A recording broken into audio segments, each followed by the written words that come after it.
Qu'est-ce que je fais là, moi, sur Internet, pour parler de la Tunisie à des Tunisiens? À quel titre? Premièrement, pour ceux qui ne le savent pas, je suis né en Algérie. Et j'ai vécu une partie de mon enfance à Soukaras, à la frontière algéro-tunisienne.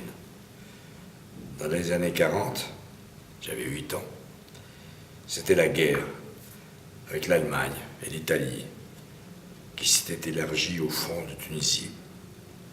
Nos alliés anglo-américains avaient établi leur quartier général à quelques mètres de ma maison familiale. Nous avons subi plusieurs bombardements et nous étions tous visés par l'ennemi. Américains, anglais, français, maghrébins. Ça crée des liens. Les Français et les Tunisiens ne se sont jamais combattus.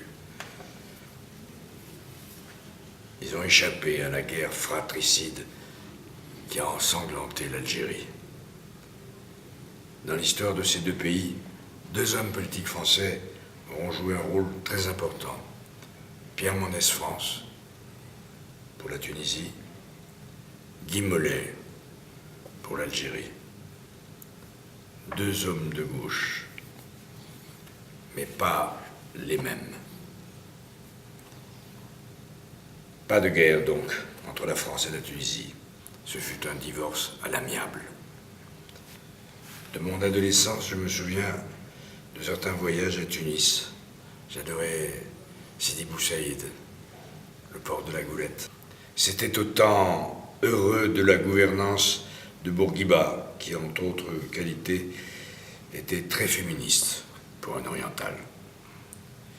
Les femmes tunisiennes ont eu très tôt le droit de vote et je ne me souviens pas qu'elles aient, à cette époque, été contraintes à porter le voile ou le niqab. Nous sommes loin de la femme complémentaire du gouvernement Ennahda, dont je crois comprendre qu'il est plutôt, ces temps-ci, en mauvaise posture.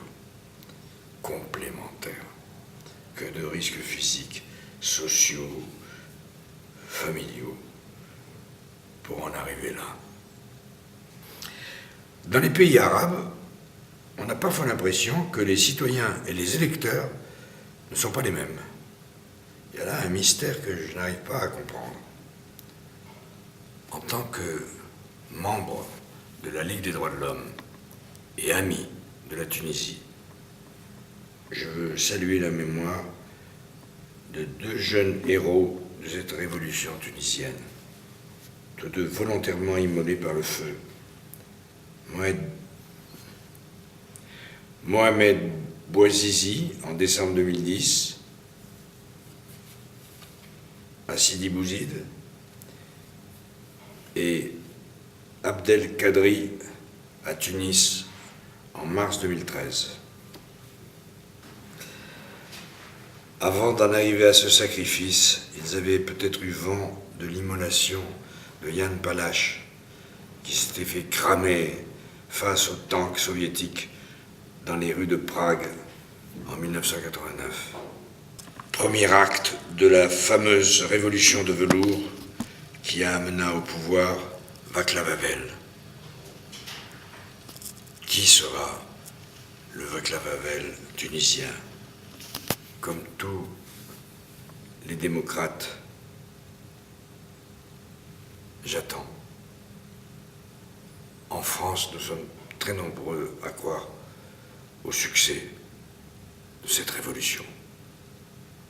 Courage à tous. Résistez.